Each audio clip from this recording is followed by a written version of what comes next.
世にリソリスなこれが真実な日本の文化を見直せ。リソスは侍じゃない、指ソフトはレシスト。侍と孤児の違いも知らないならわかんない生きのチケット返し式のゲゼルは恥ずかしい。日本のキャラはみんな悪役隊。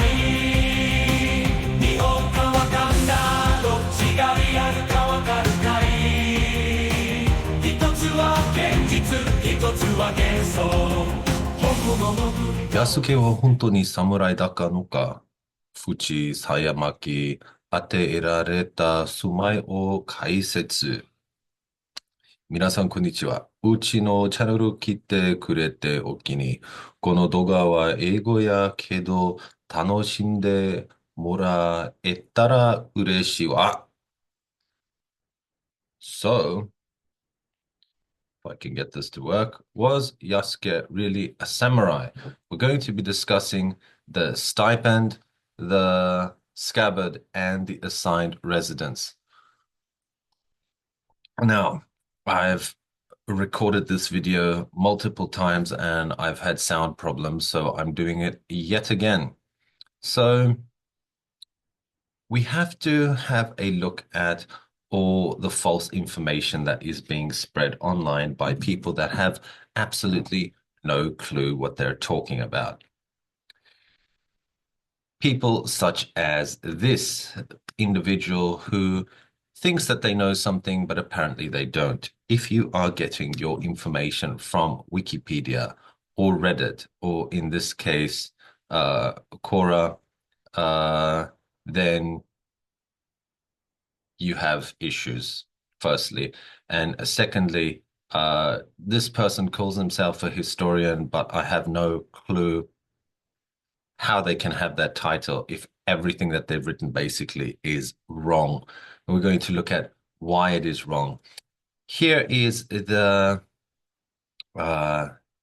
claims made by this individual, and not just this individual, also people on Reddit that don't have a clue what they're talking about and are reading translated sources, not the original source material.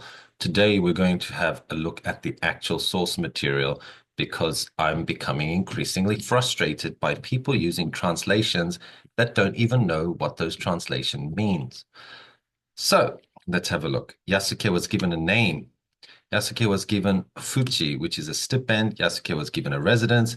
Yasuke was given a sword, a sayamaki, which is a curved sword. Right from the start, this is completely and utterly wrong. Even basic vocabulary is wrong. I am getting frustrated. I will tell you what. So, this is what a samurai would typically receive. Maybe, maybe not. The only thing Yasuke is missing is a full name because he didn't come from a Japanese family or clan. That's also false. Look, the name, the whole name thing deserves its own video because Japanese names are extremely complicated. The traditions behind names are extremely complicated. I'm going to make a whole video on that. For this video, let's just focus on the fuchi, which is the stipend, the residence, and the sword, the so-called curved sword that he was given. All right. Now, this person, this is continuing from the last thing that this person wrote. I will give a link to the article, which is hilariously wrong, in the links below. The only argument of his official rank, but to me, it's all rather clear because you haven't got a clue what you're talking about. The guy got to carry the sword of Nobunaga. Let's have a look at what the text says. Literally 1,000 men would have killed each other for that honor. He was given name, a sword, a residence, and a stipend, and all things given to samurai. I just don't see what separates him from a samurai besides name because you don't know what you're talking about. Okay. Now, everyone's going to point out, well, katana is used in the narrative by the Jesuits. Yes, because Jesuits lie. This is a well-established fact. The Jesuits' material are very unreliable. Now, why did Hua say katana? Well, there's a few different reasons that this could have happened. It could have been because, and notice that I say it could have been because we don't know what his motivations were. He had a European worldview. So from his worldview, it made sense that it would be uh, that the convert of a bodyguard, like someone like this, they would have been given a sword and they felt like that was giving him some kind of rank. That's the European worldview.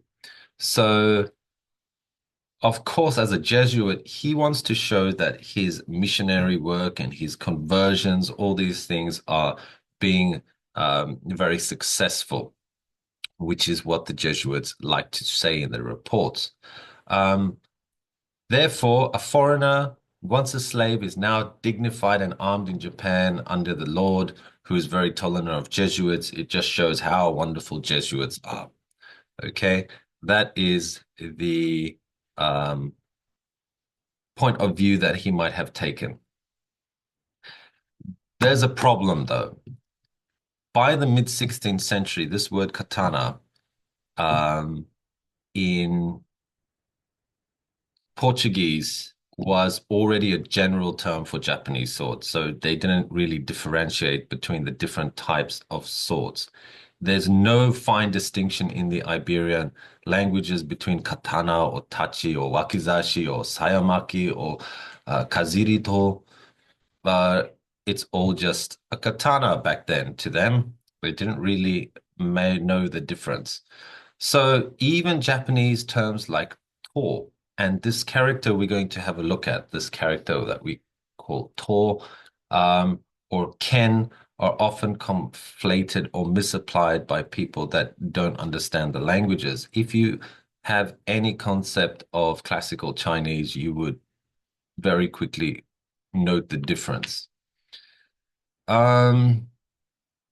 Froi's writing has extensive exposure, but when we look at his writings, he has very simplified descriptions of rituals and roles because he's a foreigner, and that's how he interpreted them. He interprets Japanese phenomena through Christian paradigms. Also, he focuses on a symbolic moment that is part of the success of the mission in his view, not the Japanese view, his view. So it's very possible that this was an honest mistake by him. So he sort of saw the sword and he said, well, this must be a symbol of favor because in the West, it's always a symbol of favor when you get given a sword by your lord. And he just called it a katana because he doesn't know what a sayamaki specifically is. So the word katana does not actually come from Japanese originally. It is a very, very ancient word from Chinese, Tao, or in Korean, Do, or the Japanese, one of the Japanese readings for this word is Ko. So it has a similar sound, but in the native pronunciation, so the non-Semitic, the non-Chinese pronunciation, it is a katana. Now, it originates from Oracle bone script, so it's more than 3,000 years old. In the bronze script, you can see it here. It eventually found its way into seal script, and then the seal script form was standardized into the regular script somewhere in Tang Chao, so the Tang Dynasty. So what is a katana? What does this character mean? Well, basically, this character means a single-sided blade. It's a very generic term, a single-sided blade. Now, when we're talking about katana, most people are just thinking of a sword. It's not necessarily a sword. This is actually a pictogram of a butcher's knife. So, you know, the Chinese meat cleavers, that's basically what this is meant to represent. There are different swords. So let's have a look here. the tachi is a predecessor of the katana. It is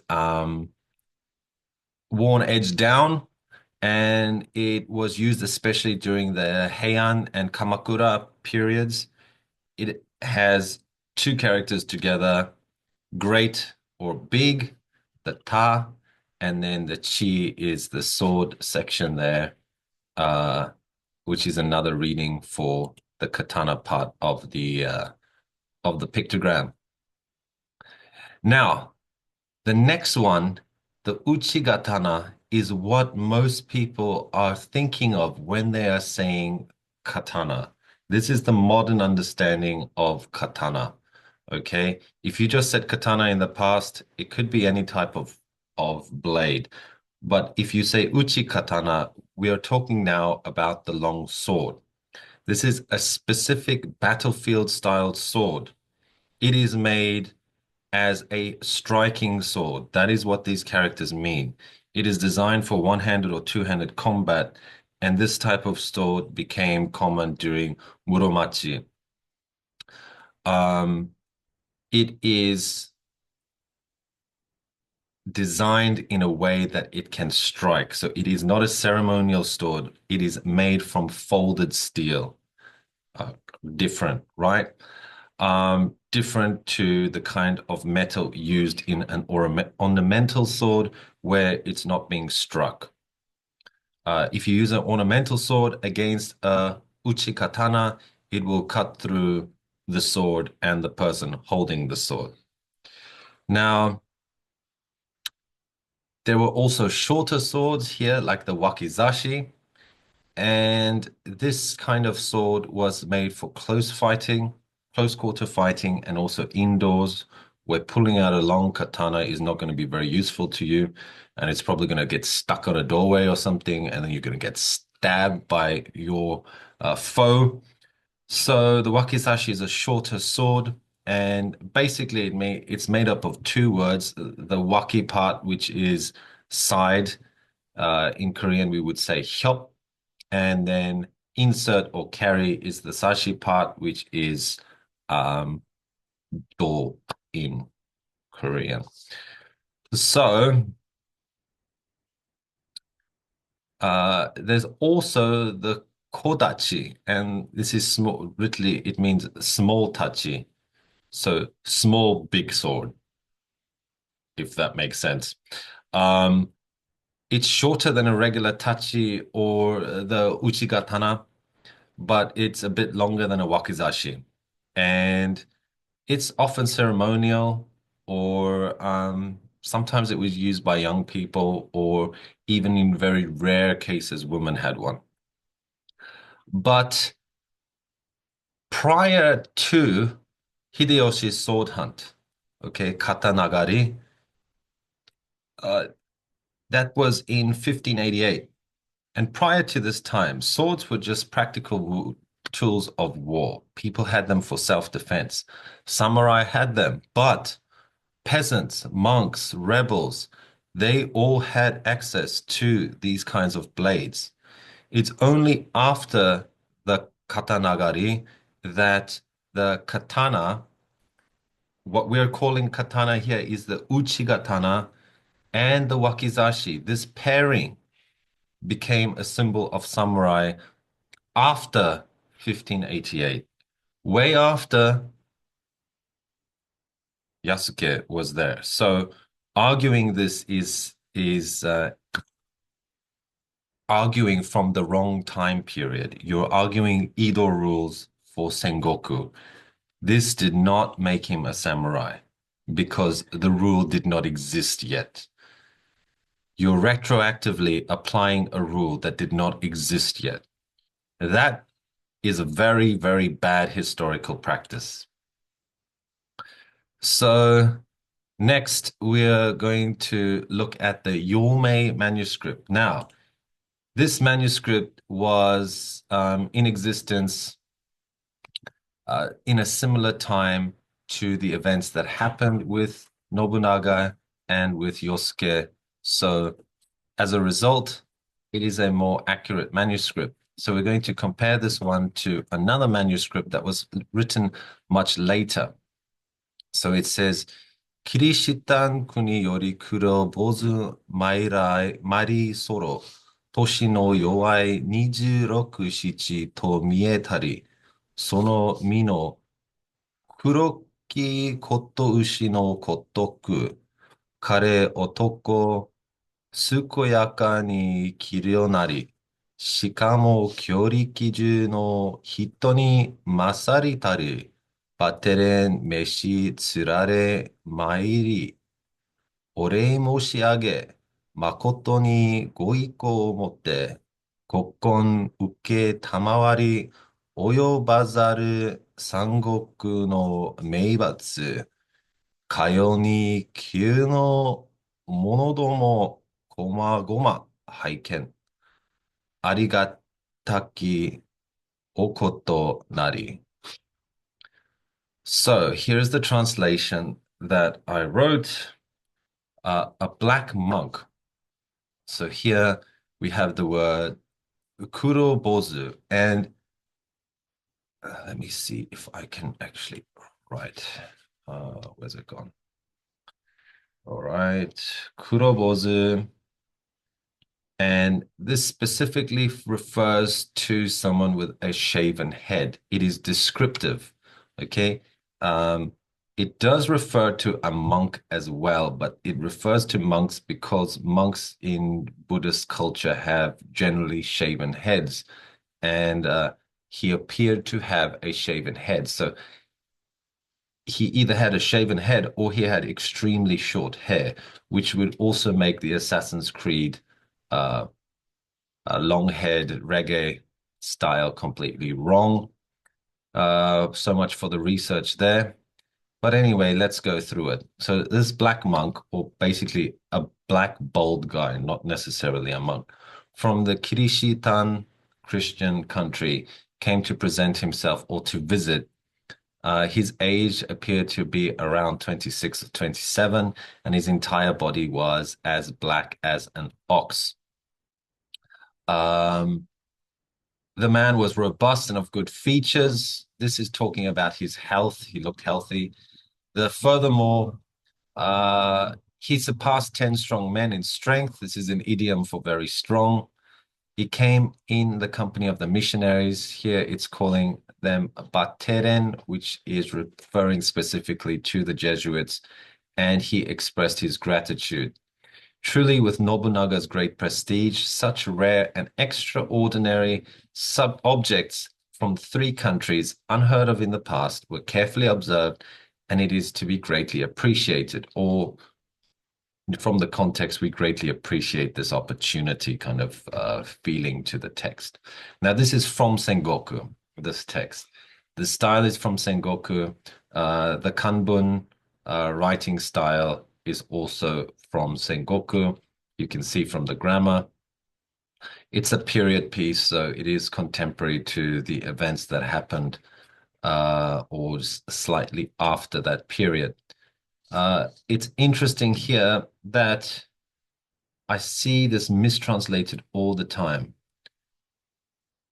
3 countries here. It's not talking about the Chinese 3 kingdoms, San Guozhi, which is way in the past.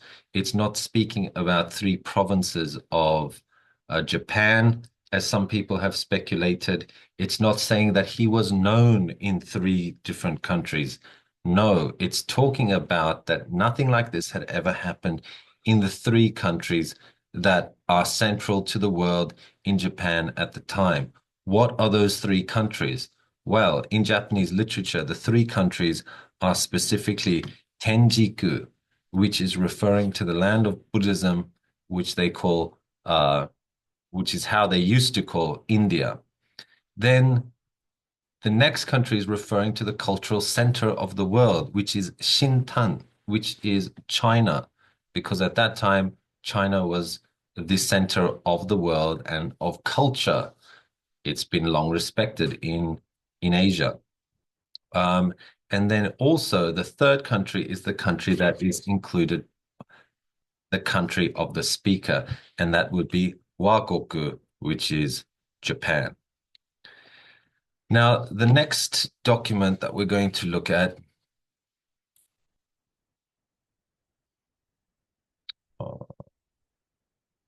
is,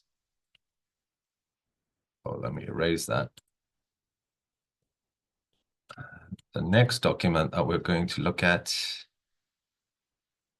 is the Sonkeikaku, and this was written at least 70 to... I am recording. About 70 to 100 years after the events that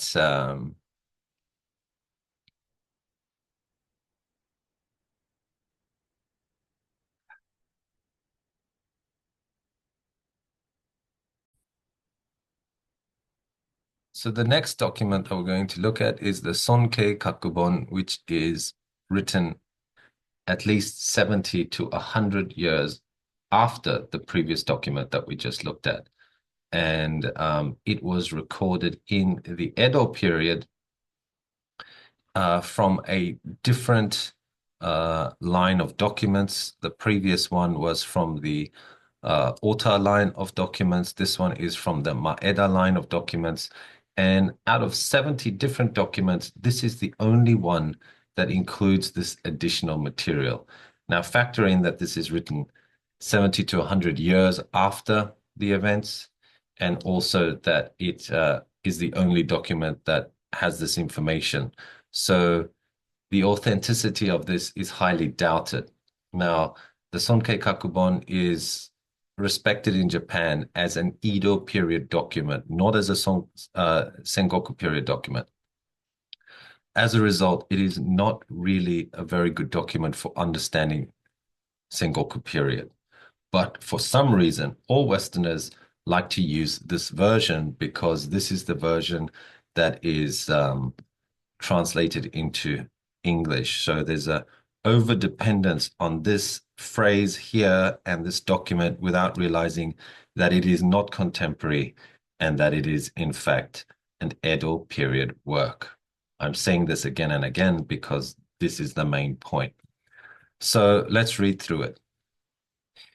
キリシタン国より黒ぼ参りそろ、弱い26七と相め、その身の黒きこと牛のごとく、彼男器量健やかにて、しかも強力従人に優れたるよしそろ、バテレン召し連れさん、お礼申し上げそろ。誠にご意向もってここん及ばず受けたまわり、三国の名罰、今日に陳来の物拝見、スカ祭りそろ。鹿にかれ、黒棒ご不知のなされ、となされ。なおは安家とごすと。sayamakiののし、好きなばり、並びに、支度などまでを収めつけ、時によって合道具なども足されそろ。All right. So the meaning is here. Now you'll notice that the word has changed. It's no longer using black monk, but it is using, where has it gone in the text? Here we go. It is using just kurobo from the Christian country. So just a generic black man. It's no longer descriptive. It's not talking about his bald head. This is very more a Edo period style of speaking. So from the Christian country came to present himself or to visit. He appeared to be around 26 or 27. His entire body was black as an ox. The man was of good features, and furthermore, it is said that he surpassed 10 strong men, vigorous in strength, and the writing style, once again, is an Edo style, and it's not like an eyewitness account. He came in the company of the missionaries, once again Jesuits, and expressed gratitude. Truly, with Nobunaga's unmatched prestige, such rare and extraordinary items from the three countries that we discussed already, unheard of in the past, were observed with reverence. The next part is only found in this document out of 70 documents. Subsequently, the black man was granted a stipend and given the name Yasuke. Furthermore, he was entrusted with a scabbard or a dagger. We're going to have a look more at that, ceremonial items, and even a personal residence. At the time, he was also tasked with certain tools and implements for Nobunaga.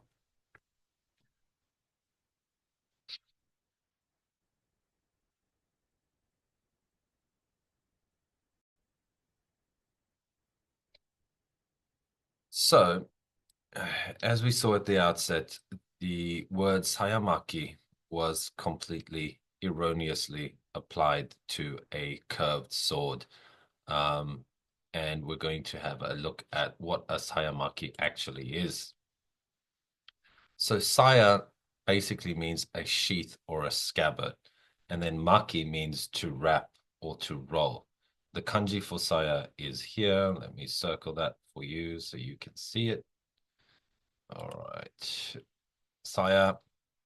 And sometimes this was used as a part of a woman's yomei dogu, so her dowry, and it could include beautifully crafted short swords like tanto or kaiken for self-defense, but often they weren't for defense at all.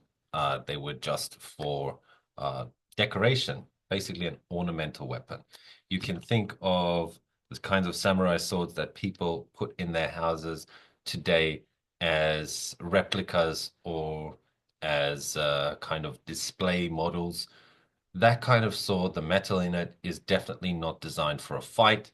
You could use it in a fight. Technically, I suppose it could be used as a self-defense weapon or to kill somebody, but definitely not a person with a real sword and armor. You would not last a very long time.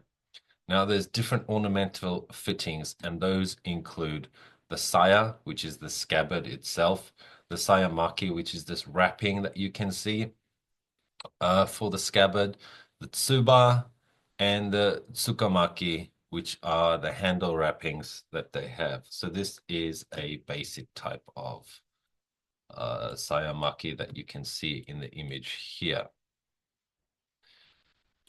Now, they also, the sayamaki also, often it was blunt because it wasn't designed to fight with.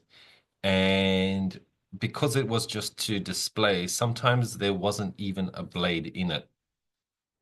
So, yeah, this is not an indicator of samurai status at all.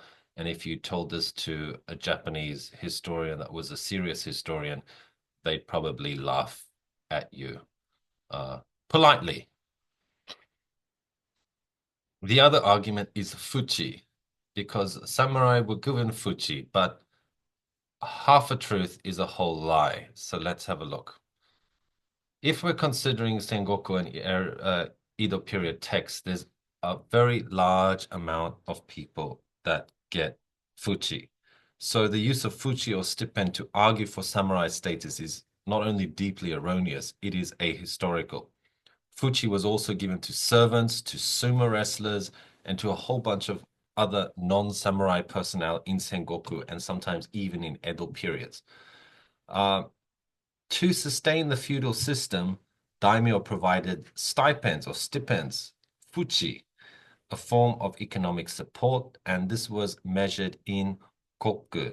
Koku is the amount of rice needed to feed one person for 1 year, and it was paid in different ways. It could be paid out in money, but it was also paid out as rice. So rice is money. Therefore, if you look at the Assassin's Creed game where they have rice just lying out in the open, it's basically like having money just lying out in the open. a lot of servants were just paid in the rice. Okay. And there's a very large amount of people like Lirio who are bureaucrats, Yoriki and Doshin, which are low-ranking police officers, Kosho, which are artisans, Ishi, which are physicians or doctors, Onmyoji, which are diviners or soothsayers, and Chugen, which are the middle class of servant, and then Komono, which are the low rank of servant. And they were responsible for menial tasks like carrying weapons, carrying tools, cleaning, and horse tending. All right. So they did all these menial tasks. Now, given the task assigned to Yasuke, it makes sense that he would probably be a komono. Why? Many komono were given compensation only with food and shelter, which is what we're going to have a look at next. And this made them not only economically vulnerable, but it also made them dependent on their employer. And given that the record of Yasuke was that he was a tool carrier, the text specifically says, if we all go all the way back, that he was given tools to carry. It does not say weapons. Could it include weapons? There's a possibility, but dogu, which is also pronounced the same way in Korean, dogu, is specifically tools or equipment. So it could be anything, not specifically a weapon. So he was a tool carrier. All right, that was his role. Let's go back to here. So his role was a tool carrier. And that is the task of a komono. Also, we have lack of family name, all of that. I'm going to do a different video on that. And the fact that he was likely a komono would mean that there's a lack of records surrounding him in Ota's records. Why did they not record him? Because komono were generally seen as expendable and they could be dismissed at any time without compensation. So it seems that that was his role. Now, there are people that may disagree with me, but that's what the words mean. Now, shitaku is the other word that they are arguing for samurai status. What does it actually mean? Well, it means a private house or non-official residence. This sets it apart from kote and kansha, which are official or governor residences. Now, this word shitaku is just for any kind of house that is not governmental, all right? It could be fancy or it could just be servants' quarters. So a lord often assigned a form of living quarters, but this doesn't imply ownership or nobility. Even in the Western countries, if a servant was given a place to stay, that does not make them nobility. It just means their lord gave them somewhere to stay. This is the same for this word. It is a generic term. It could have been just servant housing, and that is likely the case, seeing as he was just a tool carrier. So if these other words had been used, this would likely change things because these are words for housing that actually have a different meaning. And the Japanese language and classical Chinese, they are very nuanced and words mean different things, not just a house. There's some kind of connotation with it. So the word that we're looking at here, let me circle it for you. Come on, buddy. Sure why that's not working. All right. The word we're using here, ie, is a house, a household, or a family. And this word does have the connotation of some kind of bloodline or inheritance that is connected to the building. So it's the building, but it's also the name of the family associated with it. Then we have Yashiki, and this is a formal residence. And if this one was used, this definitely would have been someone of some kind of rank. So if they had said Yasuke had a yashiki, I would definitely say that yes, he had some kind of rank, but that is not the word that they used. And then Jukyo, excuse me, this is actually from a bit later in the Edo period. So they wouldn't have used this in Sengoku anyway, or in the early text of the Sonkeikaku, which is early Edo. But they sometimes use this for samurai records, and this is often in a census style. So there's that. All right. So, what point do we come to then? Well, given the linguistics and the semantics of what we've learned, it's most likely that he was a komono and that he did not have any rank whatsoever. He was just a servant. He was said in the text that everybody quotes, that has been mistranslated as he carried weapons. It says he carried tools, specifically that he carried tools. None of the things like the stipend, the scabbard, or the housing in any way give samurai status. If anyone says otherwise during Sengoku period, they are lying and they do not know what they are talking about. So that is all that I have for this video. And all I have to say is, こちらと高う力を手に入れるためにチャンネル登録してや。And if you're an English speaker, well, you should subscribe for more content. Otherwise, you're basically a terrible person.